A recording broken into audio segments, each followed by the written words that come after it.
말씀을 통해서 마음이 즐거운 자라는 제목으로 여러분들과 같이 은혜를 나누고자 합니다. 조선시대에 유명한 정승이 있습니다. 그 중에 황희정승이라고 하는데요. 황희정승이 이제 은퇴해서 집에 있는데 어떤 사람이 찾아와서 묻습니다. 오늘이 저희 아버님 제삿날인데 우리 집 소가 새끼를 낳았습니다. 그러면 제사를 지낼 수 없겠죠? 묻습니다. 황희정승이 대답합니다. 그야 지낼 수 없지. 조금 후에 다른 사람이 찾아와서 비슷한 질문을 합니다. 내일이 아버님 제사인데 저희 집 돼지가 새끼를 낳았습니다. 그래도 아버님 제사는 모시는 것이 당연하죠? 라고 물었습니다. 그러자 황희정승이 대답합니다. 그야 물론 당연히 모셔야지.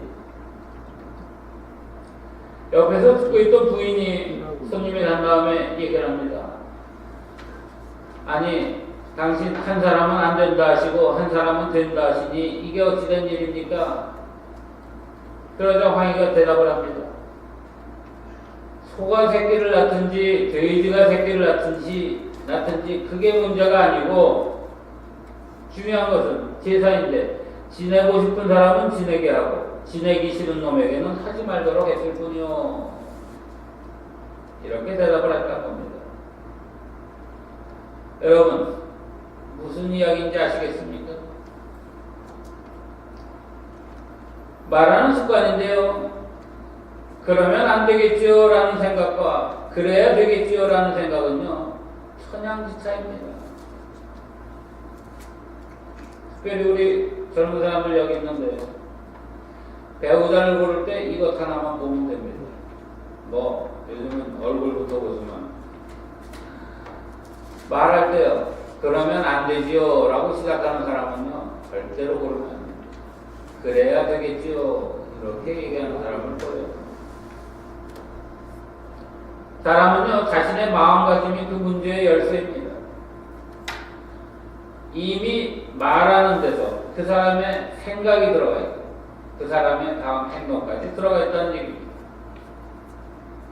이미 가지고 있는 생각이 그만큼 중요하다는 말이고요.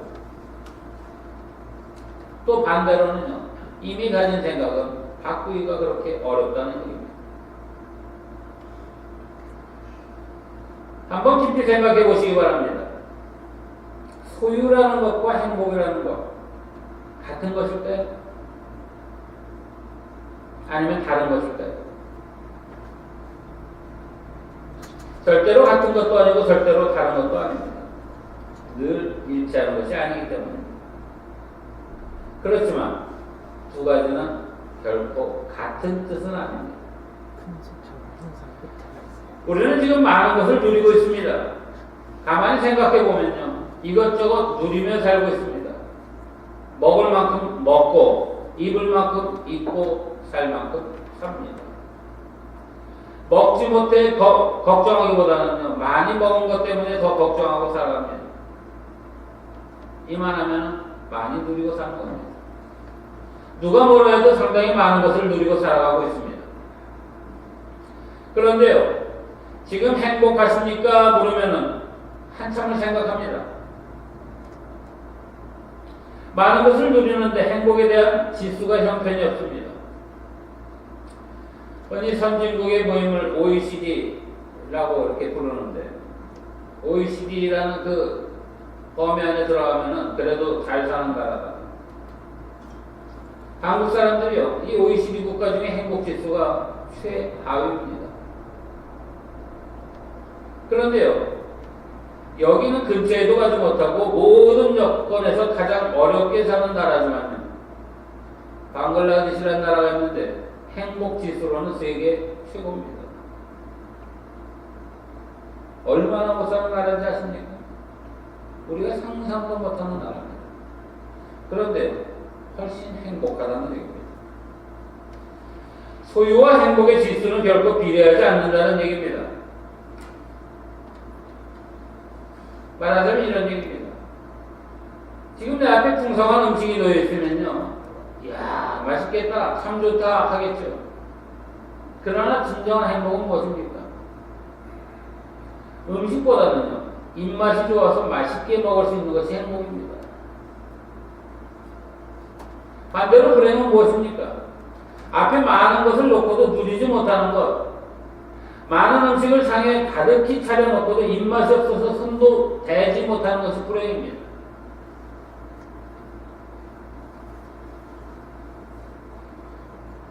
제가 요즘 치과를 다니고 있는데요. 일을 많이 보고 치료를 하고 있습니다. 한동안 음식을 잘 못 먹었는데 제대로 먹는 것만 해도요, 얼마나 큰 행복인가 하는 것을 아주 절실히 느꼈습니다. 시편 127편 2절에 보면요, 이런 말씀이 있습니다. 사랑하는 자에게 잠을 주시는도다. 여호와께서 사랑하는 자에게 잠을 주시는도다. 잠이라는 것은요, 평안을 얘기합니다.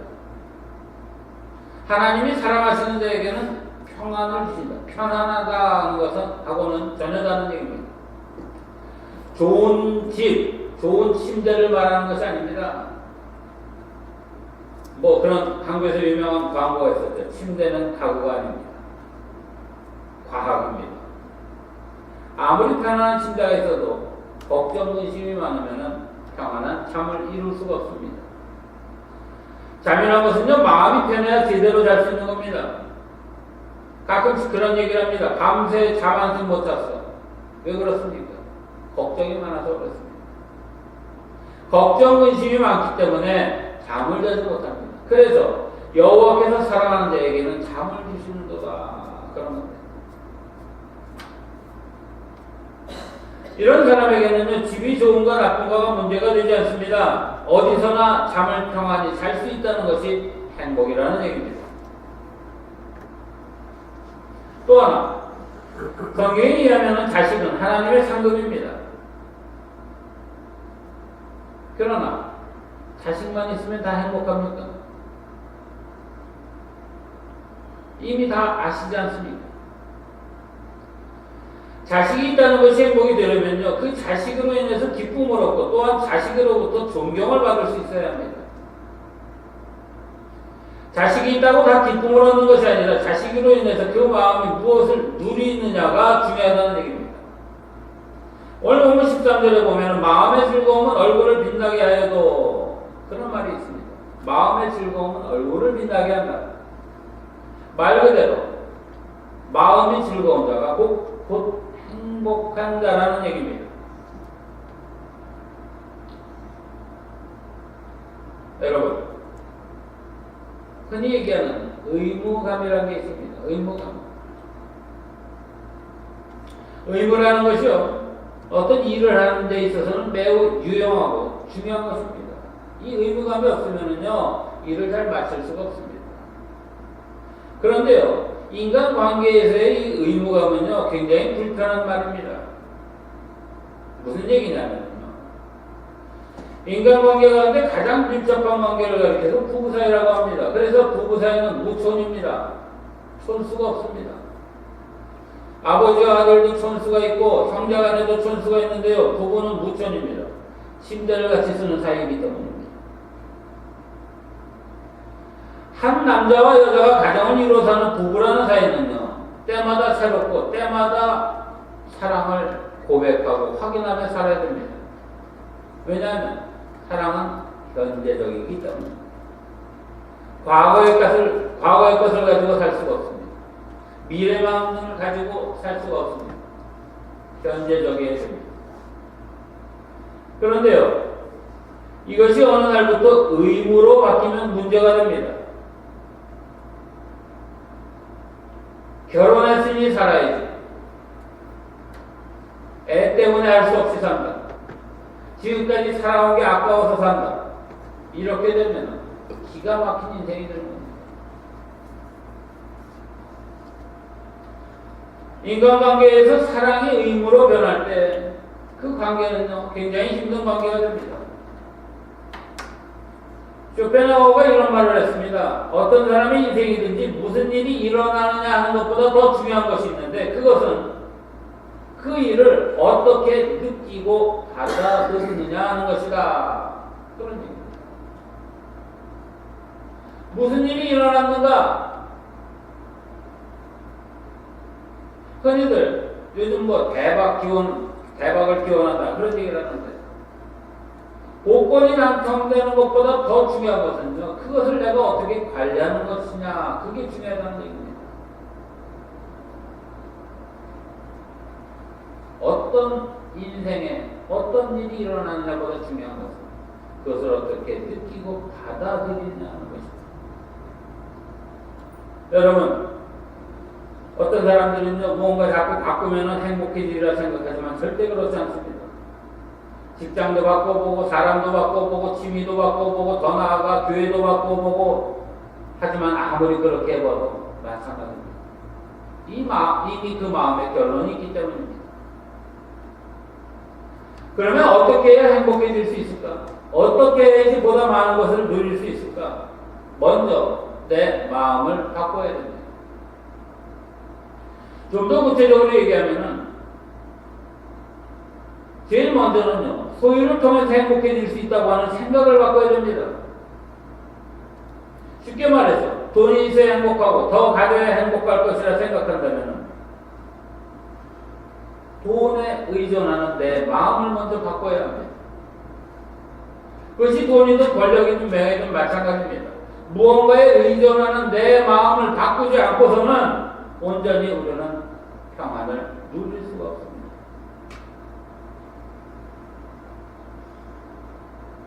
또 한 가지 우리에게 중요한 것은요, 지금 내가 가지고 있는 것으로 감사하고 만족하는 마음의 자세입니다. 어떤 남자가요, 한 여인을 만나게 되는데 너무나 좋아가지고 죽도록 쫓아다녔습니다. 상대방의 승낙을 받아내서 결혼을 했습니다. 결혼하고 봐도 너무나 좋습니다. 매일 봐도 예쁘고 잠자는 아내의 모습이 너무나 좋습니다. 그런데요, 걱정이 생겼습니다. 이 여자가 나를 떠나는 것이다. 직장에 나가서도 변하지 않습니다. 하루에도 수십 번씩 전화를 합니다. 그래도 불안해서 여러 가지 상상을 합니다. 집착입니다. 이 사람이 행복할까요? 아닙니다. 절대 그렇지 않습니다. 얼굴을 볼 때 잠깐 행복할지 모르지만요, 하루 종일 이 사람은 불안하게 살아갑니다. 불행하게 살아갑니다. 오늘 15절에 보면요, 마음이 즐거운 자는 항상 잔치하느니라 라는 말이 있습니다. 우리가 흔히 하는 말 가운데 오늘 잔치 열렸나? 오늘 음식이 좀 풍성히 나오면 야, 잔치집 같네 이런 말 합니다. 잔치가 뭡니까? 잔치집 같다는 표현들 많이 쓰는데요, 잔치란 것은요, 어떤 기쁨의 극치를 얘기하는 겁니다. 행복의 극치입니다. 그런데 그렇게 좋은 것이 매일 이어진다는 것, 항상 잔치한다는 것이 얼마나 행복한 일입니까? 어떤 사람이 그런 상태를 가질 수 있다? 마음이 즐거운다는 것. 잔치라는 것은요, 그 본질이 사람입니다. 인간의 문제라는 얘기입니다. 잔치는요, 물질의 문제가 아니고 음식의 문제도 아니고 좋은 사람이 모여서 행복하고 많은 사람이 모여서 흥겨운 잔치가 되는 겁니다.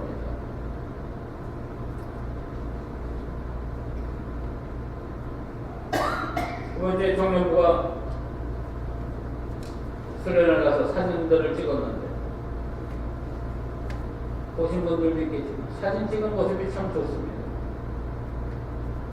좋은 사람들과 함께 어울려서 좋은 시간을 나누고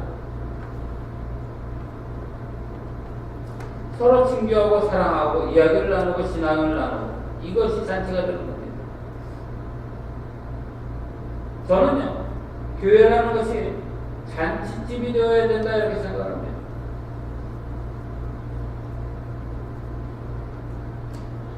좋은 사람들이 좋은 만남을 가지고 좋은 것을 나누고 좋은 것을 꿈꾸고